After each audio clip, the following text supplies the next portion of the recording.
James Madison, Jr., March 16, 1751 – June 28, 1836, was an American statesman and founding father who served as the fourth President of the United States from 1809 to 1817. He is hailed as the father of the Constitution for his pivotal role in drafting and promoting the United States Constitution and the Bill of Rights.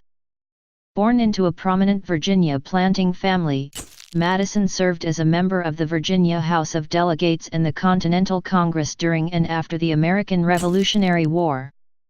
In the late 1780s, he helped organize the Constitutional Convention, which produced a new constitution to supplant the ineffective Articles of Confederation. After the convention, Madison became one of the leaders in the movement to ratify the Constitution, and his collaboration with Alexander Hamilton produced the Federalist Papers, among the most important treatises in support of the Constitution. After the ratification of the Constitution in 1788, Madison won election to the United States House of Representatives. While simultaneously serving as a close advisor to President George Washington, Madison emerged as one of the most prominent members of the First Congress, helping to pass several bills establishing the new government. For his role in drafting the first 10 amendments to the Constitution during the First Congress, Madison is known as the father of the Bill of Rights. Though he had played a major role in the enactment of a new constitution that created a stronger federal government, Madison opposed the centralization of power sought by Treasury Secretary Alexander Hamilton during Washington's presidency. To oppose Hamilton, Thomas Jefferson and Madison organized the Democratic-Republican Party, which became one of the nation's two first major political parties alongside Hamilton's Federalist Party. After Jefferson won the 1800 presidential election, Madison served as Jefferson's Secretary of State from 1801 to 1809. In this role, Madison supervised the Louisiana Purchase, which doubled the nation's size. Madison succeeded Jefferson with a victory in the 1808 presidential election, and he won re-election in 1812. After the failure of diplomatic protests and a trade embargo against the United Kingdom, he led the U.S. into the War of 1812. The war was an administrative morass, as the United States had neither a strong army nor financial system. As a result, Madison came to support a stronger national government and military, as well as the National Bank, which he had long opposed. Historians have generally ranked Madison as an above-average president. Early life and education. James Madison, Jr. was born on March 16, 1751, March 5, 1751, Old Style, Julian calendar, at Belle Grove Plantation near Port Conway, Virginia, to Father James Madison Sr. and Mother Nellie Conway Madison. He grew up as the oldest of 12 children, with 7 brothers and 4 sisters, though only 6 of his siblings would live to adulthood. His father, James Madison Sr., 1723–1801, was a tobacco planter who grew up on a plantation, then called Mount Pleasant, which he had inherited upon reaching adulthood. He later acquired more property and slaves, and with 5,000 acres, 2,000 ha, he became the largest landowner and a leading citizen in the Piedmont. James Jr.'s mother, Nellie Conway Madison, 1731–1829, was born at Port Conway, the daughter of a prominent planter and tobacco merchant. In the early 1760s, the Madison family moved into a newly built house, which they named Montpelier. From age 11 to 16, Madison was sent to study under Donald Robertson, a Scottish instructor who served as a tutor for a number of prominent plantation families in the South. From Robertson, Madison learned mathematics, geography, and modern and classical languages. He became especially proficient in Latin. At age 16, Madison returned to Montpelier, where he began a 2-year course of study under the Reverend Thomas Martin in preparation for college. Unlike most college-bound Virginians of his day, Madison did not attend the College of William and Mary, where the lowland Williamsburg climate more susceptible to infectious disease might have strained his delicate health. Instead, in 1769, he enrolled at the College of New Jersey, now Princeton University, where he became roommates and close friends with poet Philip Freneau. His studies at Princeton included Latin, Greek, science, geography, mathematics, rhetoric, and philosophy. Great emphasis was placed on speech and debate also. Madison helped found the American Whig Society, in direct competition to fellow student Aaron Burr's Cliosophic Society. After long hours of study that may have compromised his health, Madison graduated in 1771. After graduation, he remained at Princeton to study Hebrew and political philosophy under the university president, John Witherspoon. He returned to Montpelier in early 1772, still unsure of his future career. Military service and early political career. In the early 1770s, the relationship between the American colonies and Great Britain deteriorated over the issue of British taxation, culminating in the American Revolutionary War, which began in 1775. In 1774, Madison took a seat on the local Committee of Safety, a pro-revolution group that oversaw the local militia. This was the first step in a life of public service that his family's wealth facilitated. In October 1775, he was commissioned as the colonel of the Orange County Militia, serving as his father's second-in-command until his election as a delegate to the 5th Virginia Convention, which produced Virginia's first constitution. Of short stature and frequently in poor health, Madison never saw battle in the war, but he rose to prominence in Virginia politics as a wartime leader. At the Virginia Constitutional Convention, Madison supported the Virginia Declaration of Rights, though he argued that it should contain stronger protections for freedom of religion. He had earlier witnessed the persecution of Baptist preachers in Virginia, who were arrested for preaching without a license from the established Anglican Church. He collaborated with the Baptist preacher Elijah Craig to promote constitutional guarantees for religious liberty in Virginia. With the enactment of the Virginia Constitution, Madison became part of the Virginia House of Delegates. Madison lost re-election to the House of Delegates in April 1777, but the House of Delegates elected him to the Virginia Governor's Council of State later that year. In that role, he became a close ally of Thomas Jefferson, who served as governor of Virginia from 1779 to 1781. Madison served on the Council of State from 1777 to 1779, when he was elected to the Congress of the Confederation. The country faced a difficult war against Great Britain, as well as runaway inflation, financial troubles, and lack of cooperation between the different levels of government. Madison worked to make himself an expert on financial issues, becoming a legislative workhorse and a master of parliamentary coalition building. Frustrated by the failure of the states to supply needed requisitions, Madison proposed to grant Congress the ability to levy tariffs on foreign imports. Madison, General George Washington, Congressman Alexander Hamilton, and other influential leaders favored amending the Articles of Confederation, the first constitution of the fledgling nation. However, their proposed amendment to allow Congress to impose tariffs failed to win the necessary ratification by all 13 states. After serving Congress from 1780 to 1783, Madison won election to the Virginia House of Delegates in 1784. Madison served in the Virginia House of Delegates from 1784 to 1786. He continued to correspond with Jefferson and befriended Jefferson's protege, Congressman James Monroe. During these years in the House of Delegates, Madison committed to an intense study of law and political theory, and was heavily influenced by Enlightenment texts sent by Jefferson from France. He grew increasingly frustrated with what he saw as excessive democracy.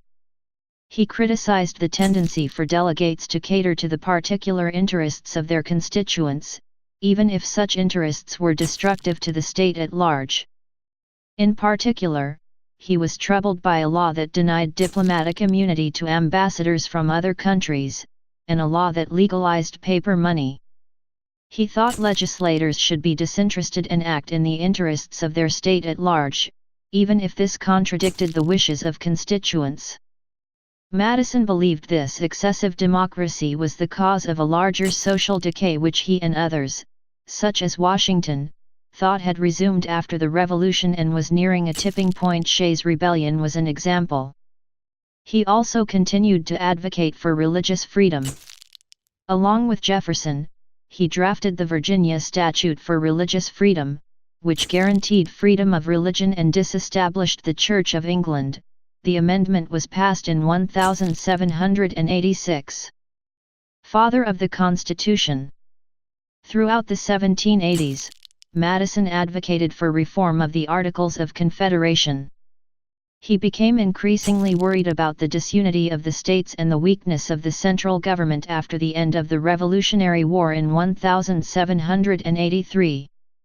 As Madison wrote, a crisis had arrived which was to decide whether the American experiment was to be a blessing to the world, or to blast forever the hopes which the Republican cause had inspired. He was particularly concerned about the inability of Congress to capably conduct foreign policy, which threatened American trade as well as settlement of the lands between the Appalachian Mountains and the Mississippi River. Madison helped arrange the 1785 Mount Vernon Conference, which helped settle disputes regarding navigation rights on the Potomac River and also served as a model for future interstate conferences.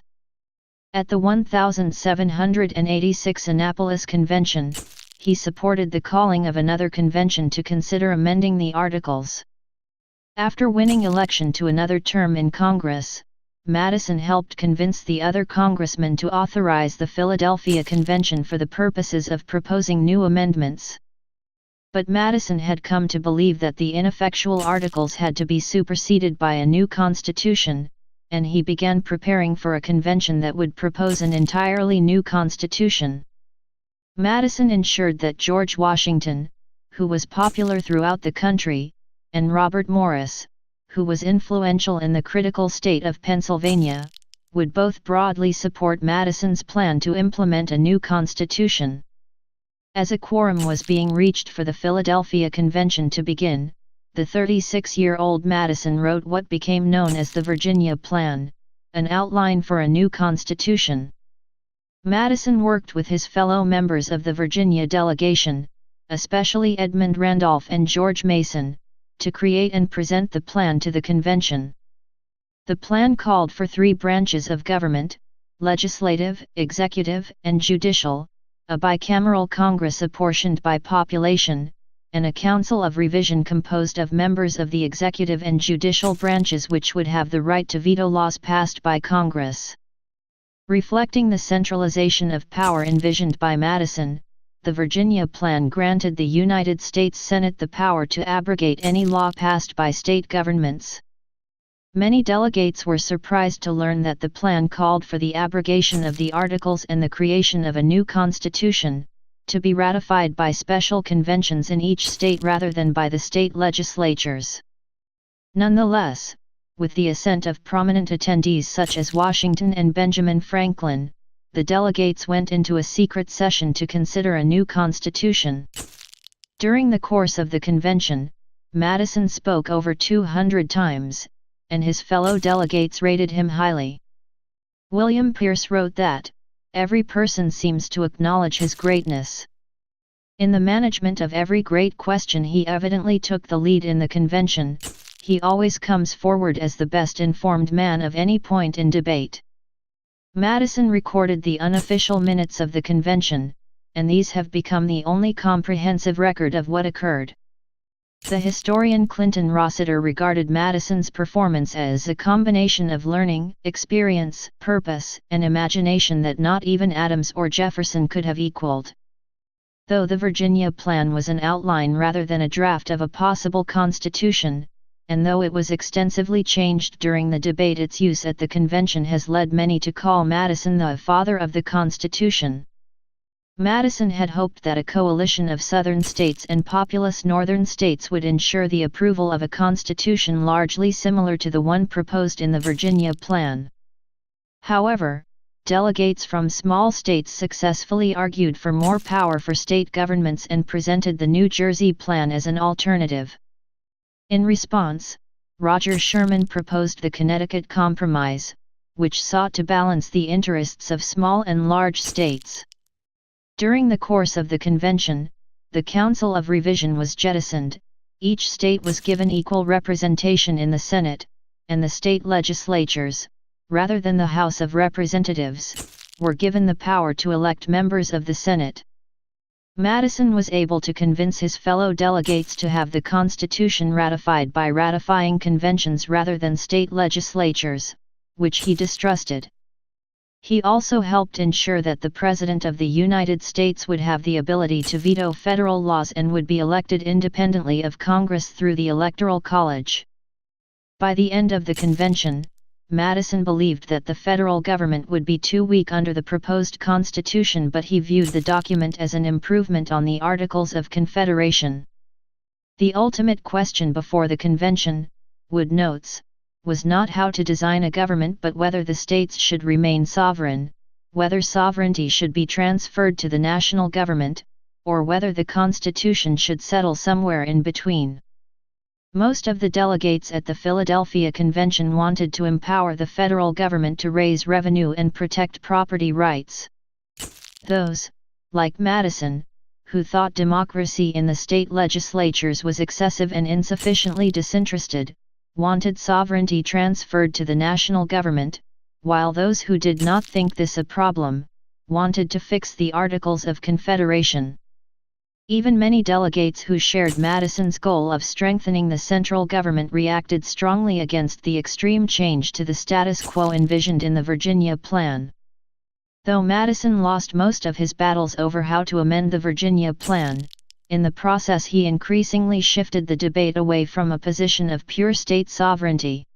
Since most disagreements over what to include in the Constitution were ultimately disputes over the balance of sovereignty between the states and national government, Madison's influence was critical. Wood notes that Madison's ultimate contribution was not in designing any particular constitutional framework, but in shifting the debate toward a compromise of shared sovereignty between the national and state governments. The Federalist Papers and Ratification debates. The Philadelphia Convention ended in September 1787, and the United States Constitution was presented to each state for ratification. Each state was requested to hold a special convention to deliberate and determine whether or not to ratify the Constitution. Madison returned to New York, where the Confederation Congress was in session. He convinced his fellow congressmen to allow each state vote upon the Constitution as formulated by the Philadelphia Convention, and remain neutral in the ratification debate. While in New York, Madison was approached by Alexander Hamilton, who asked him to help write the Federalist Papers, a series of 85 newspaper articles published in New York that explained and defended the proposed Constitution. Under the pseudonym Publius, Hamilton, Madison, and John Jay wrote 85 essays in the span of 6 months, with Madison writing 29 of the essays. The articles were also published in book form and became a virtual debater's handbook for the supporters of the Constitution in the ratifying conventions. Historian Clinton Rossiter called the Federalist Papers the most important work in political science that ever has been written, or is likely ever to be written, in the United States. Federalist No. 10, Madison's first contribution to the Federalist Papers, became highly regarded in the 20th century for its advocacy for representative democracy. Madison ensured that his writings were delivered to Randolph, Mason, and other prominent Virginia anti-federalists, as those opposed to the ratification of the Constitution were known. Consensus held that if Virginia, the most populous state at the time, did not ratify the Constitution, the new national government would not likely succeed. When the Virginia Ratifying Convention began on June 2, 1788, the Constitution had not yet been ratified by the required 9 states. New York, the second largest state and a bastion of anti-federalism, would likely not ratify it without Virginia, and Virginia's exclusion from the new government would disqualify George Washington from being the first president. Arguably the most prominent anti-federalist, the powerful orator Patrick Henry, was a delegate and had a following in the state second only to Washington. Initially Madison did not want to stand for election to the Virginia Ratifying Convention, but was persuaded to do so due to the strength of the anti-federalists. At the start of the convention, Madison knew that most delegates had already made up their mind about how to vote, and he focused his efforts on winning the support of the relatively small number of undecided delegates. Although Henry was by far the more powerful and dramatic speaker, Madison's expertise on the subject he had long argued for allowed him to respond with rational arguments to Henry's emotional appeals. Madison persuaded prominent figures such as Randolph to change their position and support it at the ratifying convention. Randolph's switch likely changed the votes of several more anti-federalists. On June 25, 1788, the convention voted 89-79 to ratify the Constitution, making it the 10th state to do so. New York ratified the Constitution the following month, and Washington won the country's first presidential election. Member of Congress. Election to Congress and advisor to Washington. After Virginia ratified the Constitution, Madison returned to New York to resume his duties in the Congress of the Confederation. At the request of Washington, Madison sought a seat in the United States Senate, but his election was blocked by Patrick Henry. Madison then decided to run for a seat in the United States House of Representatives. At Henry's behest, the Virginia legislature created congressional districts designed to deny Madison a seat, and Henry recruited a strong challenger to Madison in James Monroe. Locked in a difficult race against Monroe, Madison promised to support a series of constitutional amendments to protect individual liberties. Madison's promise paid off, as he won election to Congress with 57% of the vote. Early in his tenure, Madison was a principal advisor of President Washington, who looked to Madison as the person who best understood the Constitution. Madison helped Washington write his first inaugural address, and also prepared the official House response to the address. He set the legislative agenda of the first Congress and helped establish and staff the first 3 cabinet departments. He also helped arrange for the appointment of Thomas Jefferson as the inaugural Secretary of State. Bill of Rights. Though no state conditioned ratification of the Constitution on a Bill of Rights, several states came close, and the issue almost prevented the Constitution from being ratified. Madison had opposed proposals for a Bill of Rights throughout the ratification process, but while running for Congress he had pledged to support a Bill of Rights. In the first Congress he took the lead in pressing for the passage of several constitutional amendments that would form the United States Bill of Rights. Madison feared that the states would call for a new constitutional convention if Congress failed to pass a Bill of Rights. He also believed that the Constitution did not sufficiently protect the national government from excessive democracy and parochialism, so he saw the amendments as mitigation of these problems. On June 8, 1789, Madison introduced his bill proposing amendments consisting of 9 articles consisting of up to 20 potential amendments. The House passed most of the amendments, but rejected Madison's idea of placing them in the body of the Constitution. Instead, it adopted 17 amendments to be attached separately and sent this bill to the Senate. The Senate edited the amendments still further, making 26 changes of its own, and condensing their number to 12. Madison's proposal to apply parts of the Bill of Rights to the states as well as the federal government was eliminated, as was his final proposed change to the preamble.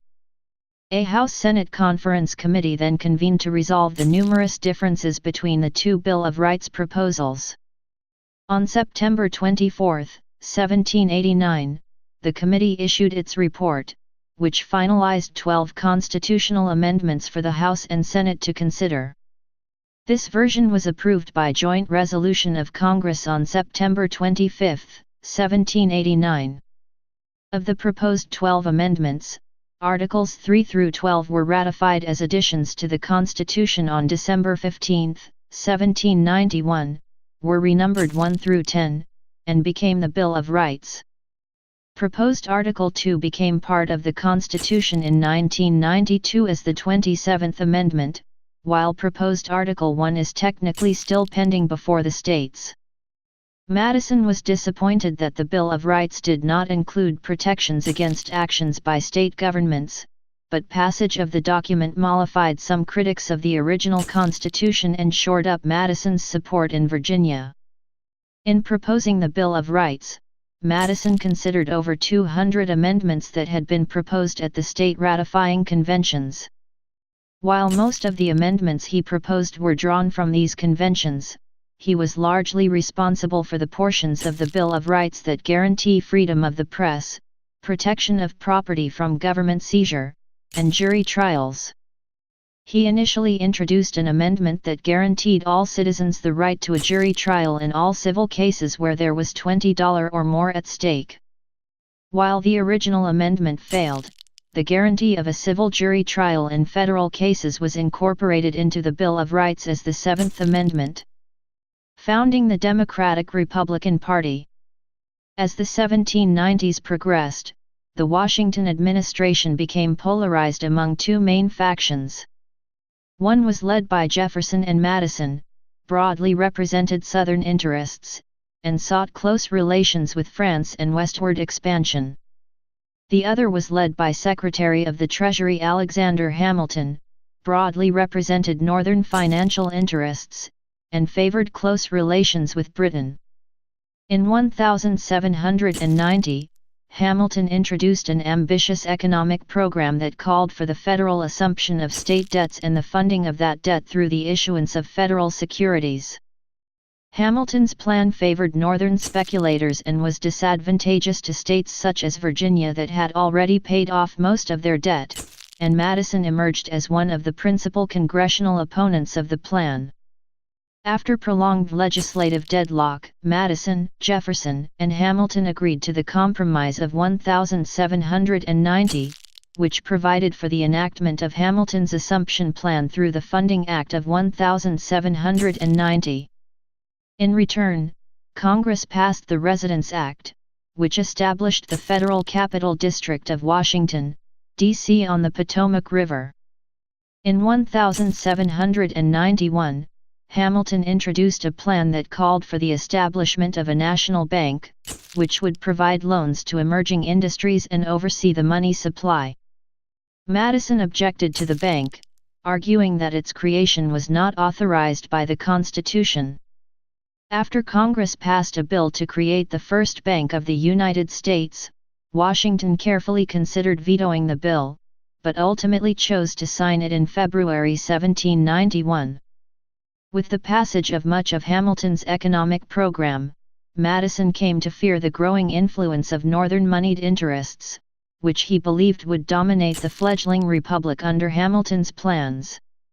Madison also lost much of his influence in the Washington administration, as Washington increasingly turned to Jefferson and Hamilton for advice. When Britain and France went to war in 1793, the U.S. was caught in the middle. The 1778 Treaty of Alliance with France was still in effect, yet most of the new country's trade was with Britain. Madison and Jefferson continued to look favorably upon the French Revolution despite its increasingly violent nature, but Washington proclaimed American neutrality. War with Britain became imminent in 1794, after the British seized hundreds of American ships that were trading with French colonies.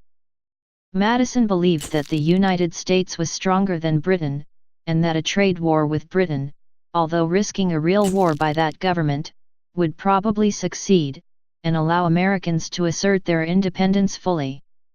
Great Britain, he charged, has bound us in commercial manacles, and very nearly defeated the object of our independence.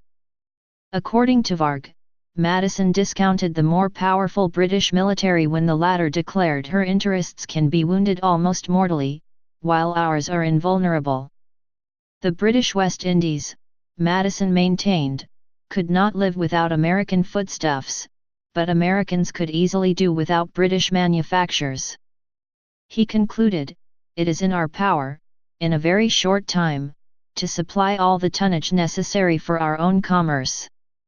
Washington avoided a trade war and instead secured friendly trade relations with Britain through the Jay Treaty of 1794. Madison's harsh and unsuccessful opposition to the treaty led to a permanent break with Washington, ending a long friendship. The debate over the Jay Treaty helped solidify the growing divide between the country's first major political parties. Those opposed to the policies of the Washington administration, including many former anti-federalists, took the name Republican, and coalesced into the Democratic Republican Party. Those who supported the administration's policies took the name Federalist, and, under the leadership of Hamilton, coalesced into the Federalist Party. With Jefferson out of office after 1793, Madison became the de facto leader of the Democratic Republican Party. In advance of the 1796 presidential election, Madison helped convince Jefferson to run for the presidency. Madison also laid the groundwork for Jefferson's campaign, building alliances in various states in hopes of ensuring Jefferson's election.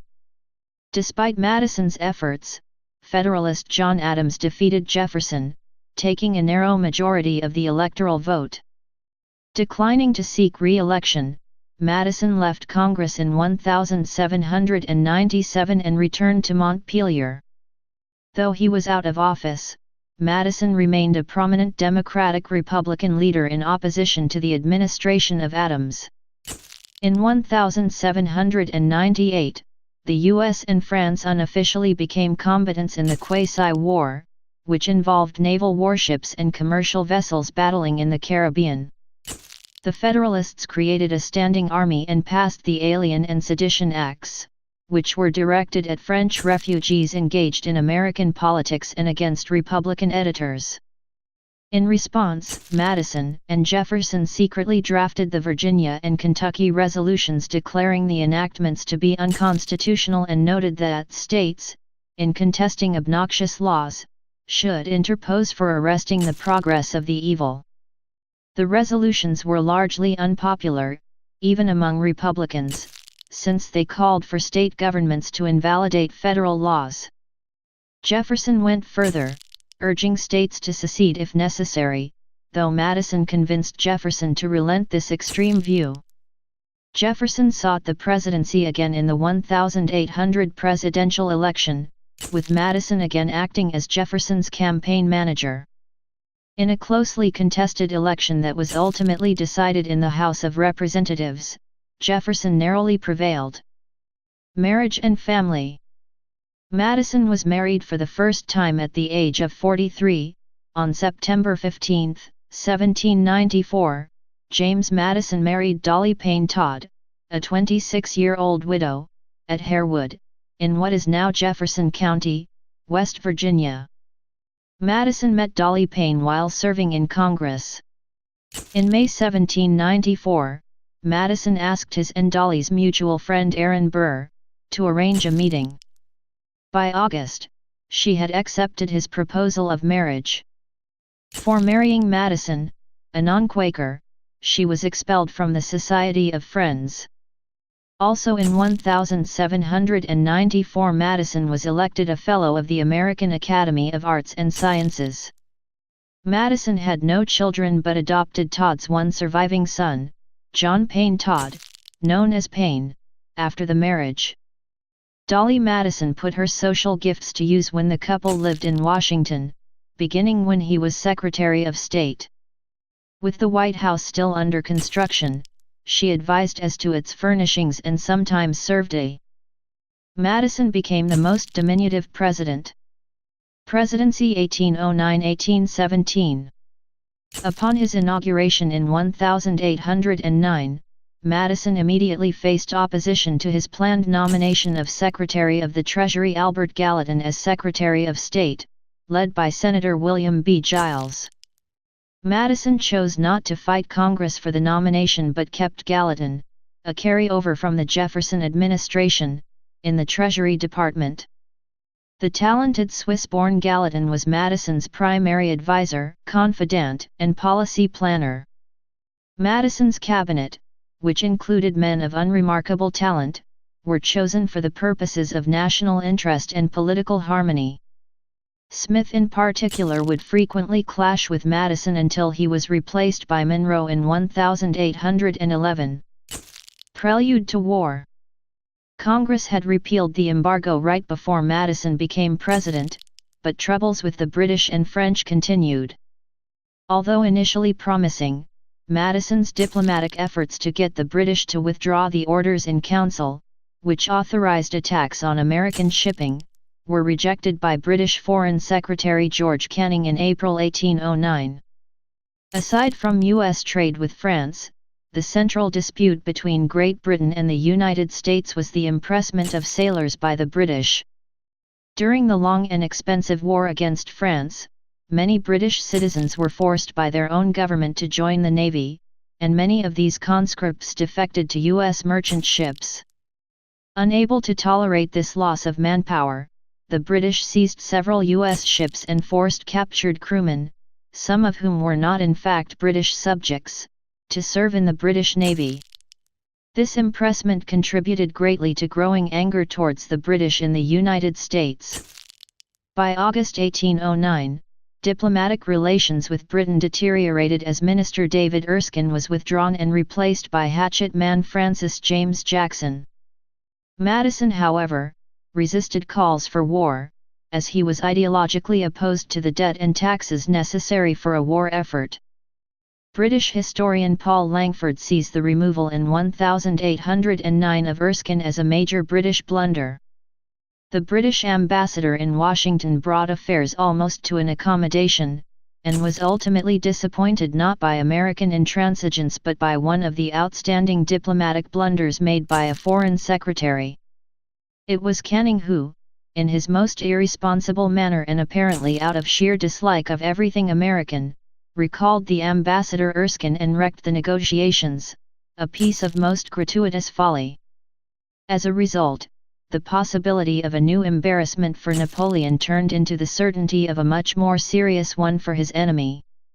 Though the British cabinet eventually made the necessary concessions on the score of the Orders in Council, in response to the pressures of industrial lobbying at home, its action came too late. The loss of the North American markets could have been a decisive blow. As it was by the time the United States declared war, the continental system was beginning to crack, and the danger correspondingly diminishing. Even so, the war, inconclusive though it proved in a military sense, was an irksome and expensive embarrassment which British statesmen could have done much more to avert.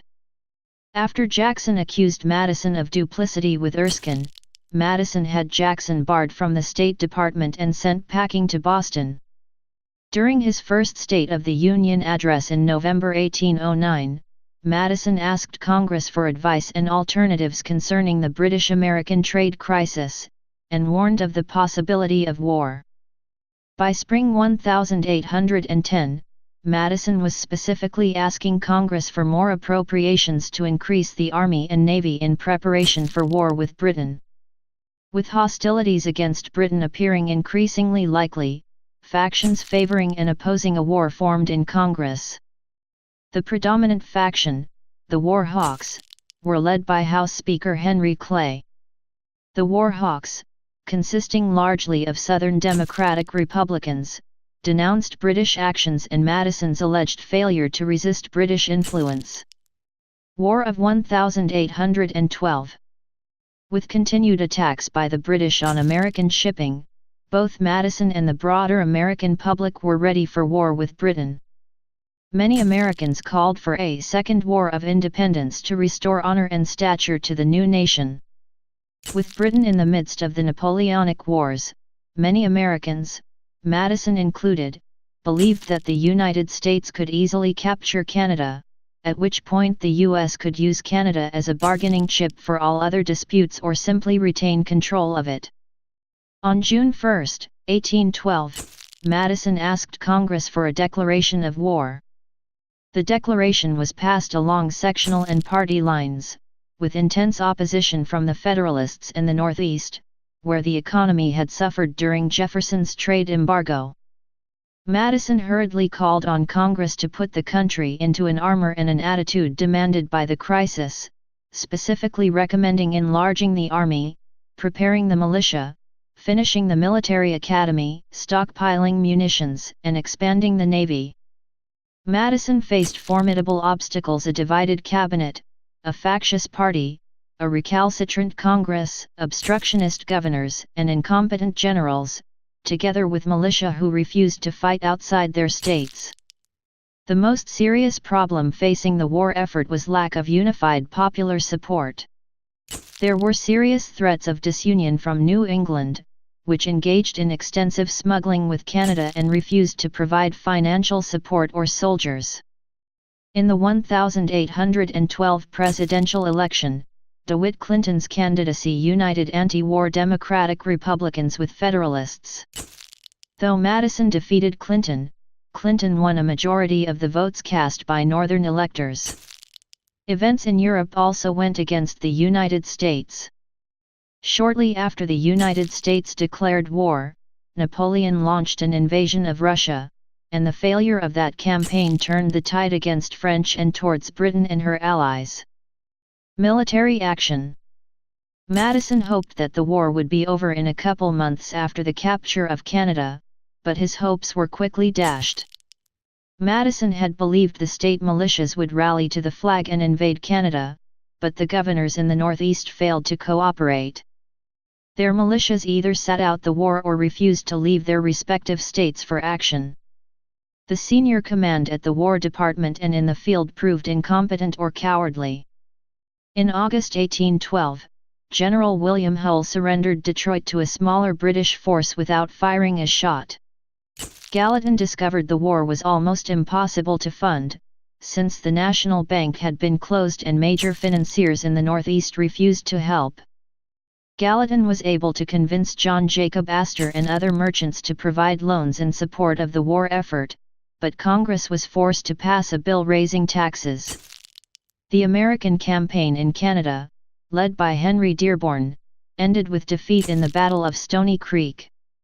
Following these early setbacks, Madison replaced Secretary of War William Eustis with John Armstrong, Jr., a New Yorker who had supported Madison in the 1812 election.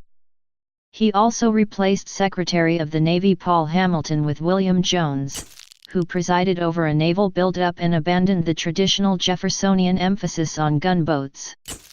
The British armed American Indians in the Northwest, most notably several tribes allied with the Shawnee chief, Tecumseh. But, after losing control of Lake Erie at the Naval Battle of Lake Erie in 1813, the British were forced to retreat. General William Henry Harrison caught up with them at the Battle of the Thames, where he destroyed the British and Indian armies, killed Tecumseh, and permanently destroyed Indian power in the Great Lakes region. Madison remains the only president to lead troops in battle while in office, although that battle, the Battle of Bladensburg in 1814, did not go well for the American side. The British then raided Washington, as Madison headed a dispirited militia. Dolly Madison rescued White House valuables and documents shortly before the British burned the White House, the Capitol, and other public buildings. In the aftermath of the raid on Washington, Madison dismissed Armstrong as Secretary of War, and Monroe simultaneously served as Secretary of War and Secretary of State until the end of the War of 1812. After the disastrous start to the War of 1812, Madison accepted a Russian invitation to arbitrate the war and sent Gallatin, John Quincy Adams, James Bayard, and Henry Clay to Europe in hopes of quickly ending the war. While Madison worked to end the war, the U.S. experienced some military success, particularly at sea. The U.S. Naval Squadron on Lake Erie successfully defended itself and captured its opponents of the Royal Navy. All 6 British vessels were captured by the American forces. This victory crippled the supply and reinforcement of British military forces in the Western theatre of the war, which forced the British troops and their native allies to retreat. Commander Oliver Hazard Perry reported his victory with the simple statement, "We have met the enemy, and they are ours." America had built up one of the largest merchant fleets in the world, though it had been partially dismantled under Jefferson and Madison. Madison authorized many of these ships to become privateers in the war. Armed, they captured 1,800 British ships. As part of the war effort, an American naval shipyard was built up at Sackett's Harbor, New York, where thousands of men produced 12 warships and had another nearly ready by the end of the war. By 1814, Generals Andrew Jackson and William Henry Harrison had destroyed the main Indian threats in the south and west, respectively. In late 1814, Madison and Monroe unsuccessfully asked Congress to establish a national draft of 40,000 men. The successful defense of Ft. McHenry, which guarded the seaway to Baltimore, against one of the most intense naval bombardments in history, led Francis Scott Key to write the poem that was set to music as the U.S. national anthem, The Star-Spangled Banner. U.S. victory at the Battle of Plattsburgh ended British hopes of conquering New York. In New Orleans, General Andrew Jackson put together a force including regular army troops, militia, frontiersmen, Creoles, Native American allies and Jean Lafitte's pirates. The Battle of New Orleans took place 2 weeks after peace treaty was drafted, but before it was ratified, so the war was not over. The American defenders repulsed the British invasion army in the most decisive victory of the war. The Treaty of Ghent ended the war in February 1815, with no territorial gains on either side. The Americans felt that their national honor had been restored in what has been called the Second War of American Independence.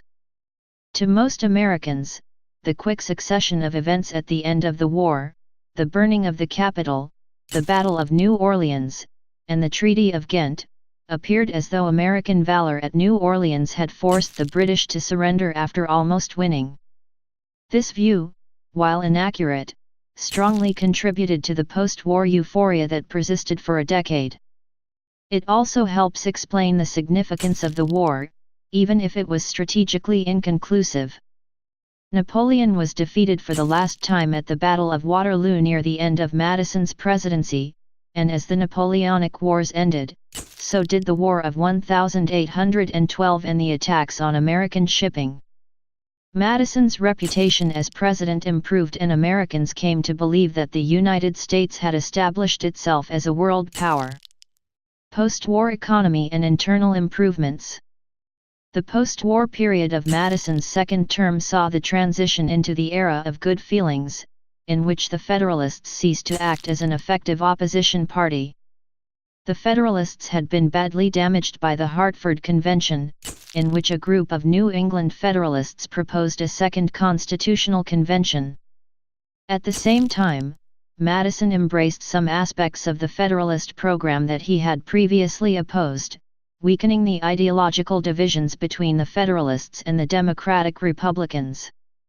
With the Federalist Party on the decline, Madison's chosen successor, James Monroe, would easily defeat Federalist Rufus King in the 1816 presidential election. Madison had presided over the expiration of the First Bank of the United States' charter in 1811. However, the war convinced him of the need for a central bank, which he hoped would aid the government in borrowing money and also help curb inflation. In 1816 he signed a bill establishing the Second Bank of the United States. He also approved an effective taxation system based on tariffs, a standing professional military, and some of the internal improvements championed by Clay under Clay's American system. In 1816, pensions were extended to orphans and widows from the War of 1812 for a period of 5 years at the rate of half pay.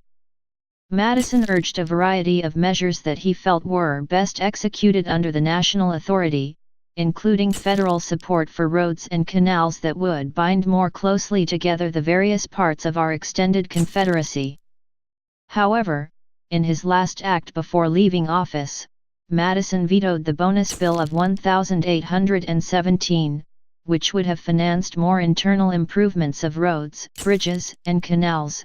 Having considered the bill this day presented to me, I am constrained by the insuperable difficulty I feel in reconciling this bill with the Constitution of the United States. The legislative powers vested in Congress are specified and enumerated in the Constitution, and it does not appear that the power proposed to be exercised by the bill is among the enumerated powers. Indian policy. Upon assuming office on March 4, 1809, in his first inaugural address to the nation, Madison stated that the federal government's duty was to convert the American Indians by the participation of the improvements of which the human mind and manners are susceptible in a civilized state. Like Jefferson, Madison had a paternalistic attitude toward American Indians, encouraging the men to give up hunting and become farmers. Although there are scant details, Madison often met with southeastern and western Indians who included the Creek and Osage. Madison believed their adoption of European-style agriculture would help the Creek assimilate the values of British U.S. civilization. As pioneers and settlers moved west into large tracts of Cherokee, Choctaw, Creek, and Chickasaw territory, Madison ordered the U.S. Army to protect native lands from intrusion by settlers, to the chagrin of his military commander Andrew Jackson. Jackson wanted the president to ignore Indian pleas to stop the invasion of their lands and resisted carrying out the president's order. In the Northwest Territory after the Battle of Tippecanoe in 1811, Indians were pushed off their tribal lands and replaced entirely by white settlers. By 1815, with a population of 400,000 European American settlers in Ohio, Indian rights to their lands had effectively become null and void. Later life. When Madison left office in 1817 at age 65, he retired to Montpelier, his tobacco plantation in Orange County, Virginia, not far from Jefferson's Monticello. As with both Washington and Jefferson, Madison left the presidency a poorer man than when elected. His plantation experienced a steady financial collapse, due to the continued price declines in tobacco and also due to his stepson's mismanagement. In his retirement, Madison occasionally became involved in public affairs, advising Andrew Jackson and other presidents. He remained out of the public debate over the Missouri Compromise, though he privately complained about the North's opposition to the extension of slavery. Madison had warm relations with all four of the major candidates in the 1824 presidential election, but, like Jefferson, largely stayed out of the race. During Jackson's presidency, Madison publicly disavowed the nullification movement and argued that no state had the right to secede. Madison helped Jefferson establish the University of Virginia, though the university was primarily Jefferson's initiative. In 1826, after the death of Jefferson, Madison was appointed as the second rector of the university. He retained the position as college chancellor for 10 years until his death in 1836. In 1829, at the age of 78, Madison was chosen as a representative to the Virginia Constitutional Convention for revision of the Commonwealth's constitution. It was his last appearance as a statesman. The issue of greatest importance at this convention was apportionment. The western districts of Virginia complained that they were underrepresented because the state constitution apportioned voting districts by county. The increased population in the Piedmont and western parts of the state were not proportionately represented by delegates in the legislature. Western reformers also wanted to extend suffrage to all white men, in place of the prevailing property ownership requirement. Madison tried in vain to effect a compromise.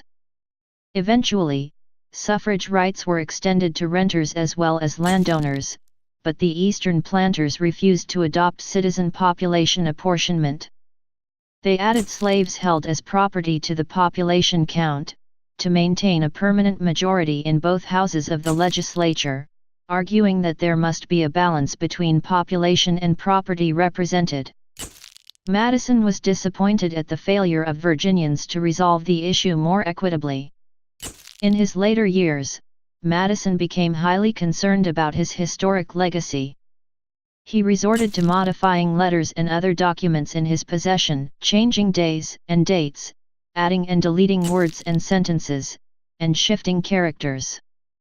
By the time he had reached his late 70s, this straightening out had become almost an obsession. As an example, he edited a letter written to Jefferson criticizing Lafayette. Madison not only inked out original passages, but even forged Jefferson's handwriting as well. Historian Drew R. McCoy has said, during the final 6 years of his life, amid a sea of personal troubles that were threatening to engulf him, at times mental agitation issued in physical collapse. For the better part of a year in 1831 and 1832 he was bedridden, if not silenced. Literally sick with anxiety, he began to despair of his ability to make himself understood by his fellow citizens. Madison died at Montpelier on the morning of June 28, 1836. He is buried in the family cemetery at Montpelier. He was one of the last prominent members of the Revolutionary War generation to die. His will left significant sums to the American Colonization Society, the University of Virginia, and Princeton, as well as $30,000 to his wife, Dolly. Left with a smaller sum than Madison had intended, Dolly would suffer financial troubles until her own death in 1849. Political and religious views. Federalism. During his first stint in Congress in the 1780s, Madison came to favor amending the Articles of Confederation to provide for a stronger central government. In the 1790s, he led the opposition to Hamilton's centralizing policies and the Alien and Sedition Acts. According to Chernow, Madison's support of the Virginia and Kentucky resolutions in the 1790s was a breathtaking evolution for a man who had pleaded at the Constitutional Convention that the federal government should possess a veto over state laws. The historian Gordon S. Wood says that land spanning, as in his Sacred Fire of Liberty, 1995, is the only present-day scholar to maintain that Madison did not change his views in the 1790s. In claiming this, Banning downplays Madison's nationalism in the 1780s. During and after the War of 1812, Madison came to support several policies he had opposed in the 1790s, including the National Bank, a strong navy, and direct taxes. Wood notes that many historians struggle to understand Madison, but Wood looks at him in the terms of Madison's own times as a nationalist, but one with a different conception of nationalism from that of the Federalists. Gary Rosen and Banning use other approaches to suggest Madison's consistency. Religion. Although educated by Presbyterian clergymen, young Madison was an avid reader of English deist tracts. As an adult, Madison paid little attention to religious matters. Though most historians have found little indication of his religious leanings after he left college, some scholars indicate he leaned toward deism. Others maintain that Madison accepted Christian tenets and formed his outlook on life with a Christian worldview. Regardless of his own religious beliefs, Madison believed in religious liberty, and he advocated for Virginia's disestablishment of the Anglican Church throughout the late 1770s and 1780s. He also opposed the appointments of chaplains for Congress and the armed forces, arguing that the appointments produce religious exclusion as well as political disharmony. Slavery. Madison grew up on a plantation that made use of slave labor, and he viewed the institution as a necessary part of the Southern economy, though he was troubled by the instability of a society that depended on a large enslaved population. At the Philadelphia Convention, Madison favored an immediate end to the importation of slaves, though the final document barred Congress from interfering with the international slave trade until 1808.